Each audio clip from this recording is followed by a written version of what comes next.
मैं कभी डिफेंस का वकील और कभी अपोनेंट का वकील बनूंगा और मैं आपके सामने सारी चीजें रखूंगा।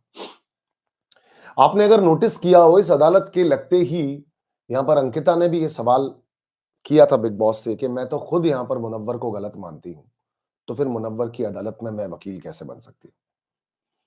अरुण यहां पर एक जज का ओहदा निभा रहे थे जो कि वन साइडेडली मुनव्वर के खिलाफ थे, क्योंकि शायद जाने अनजाने में हम सब लोगों को जहां से कहानी दिख रही है, उस कहानी में मुनव्वर फारूकी हमको गलत लगता है।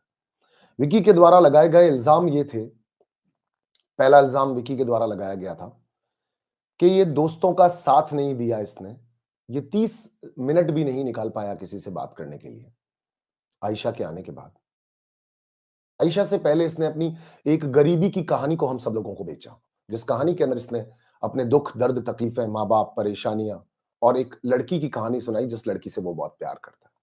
अगर आप मेरा रिव्यू डेली देखते हैं तो अंकिता ने मेरे वर्ड बाय वर्ड रिपीट करके बोला कि वो प्रेजेंट कर रहा था, वो सॉरी मांग रहा था, वो गिल्टी होकर के दिखाने की कोशिश कर रहा था नाज़िला को, कि यहाँ पर मैं प्रिटेंड कर रहा हूँ कि तुम मेरी गर्लफ्रेंड हो। तुम्हारे ना होते हुए भी तुम्हें दिखाना चाह रहा हूँ कि आई एम फीलिंग सॉरी और हम इन चीज़ों को ठीक करते हैं। वहीं पर आयशा ने भी अपनी सारी कहानी सुनाई कि किस तरीके से मुझे इस आदमी ने एक ट्रैप के अंदर लिया। ये मुझे एक पार्टी के अंदर मिला और पार्टी में आकर के ये रोना शुरू हुआ। पहले हम मुनव्वर के खिलाफ की सारी बातें कर रहे हैं। ये पार्टी में आकर के रोना शुरू हुआ। रोते-रोते इसने अपनी टॉक्सिक रिलेशनशिप के बारे में मुझे बताया और साथ ही साथ इसने मुझे अपने पेरेंट्स के बारे में, अपनी लाइफ के बारे में बताया कि कैसे स्ट्रगल करके ये यहाँ तक पहुँचा है। और जब मैंने इससे पूछा, हम मिलते रहे और पूछा इससे कि तेरा किसी और लड़की के साथ रिश्ता है? इसने मना किया। एक दिन अचानक से मेरे मोबाइल पे एक डीएम आया, कॉल आया, मैसेज आया और लड़की ने कहा कभी भी बात करनी हो मुझसे करना, वरना इनसे करने की कोई ज़रूरत नहीं है। फिर वो लड़की स्टॉक करने लग गई दूसरे नंबर से, मुनव्वर बीच में मिलने भी लग गया।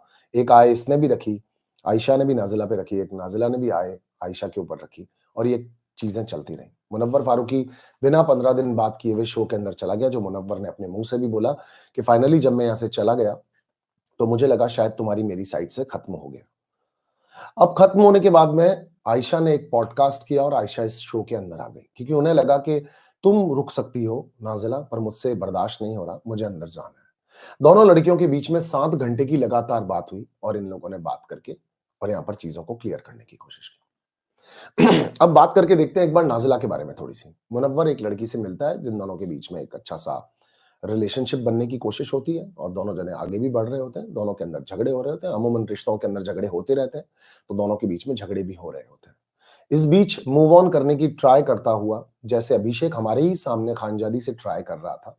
पहले दोस्त बनाया, फिर क्लोज़ आए और फिर ट्राई कर रहा था या फिर खानजादी भी ट्राई कर रही थी और ये लोग ऐसे ही बार नाज़िला के साथ बात करते हुए, ना करते हुए, वो दूसरी लड़की के साथ ट्राई करने लगा।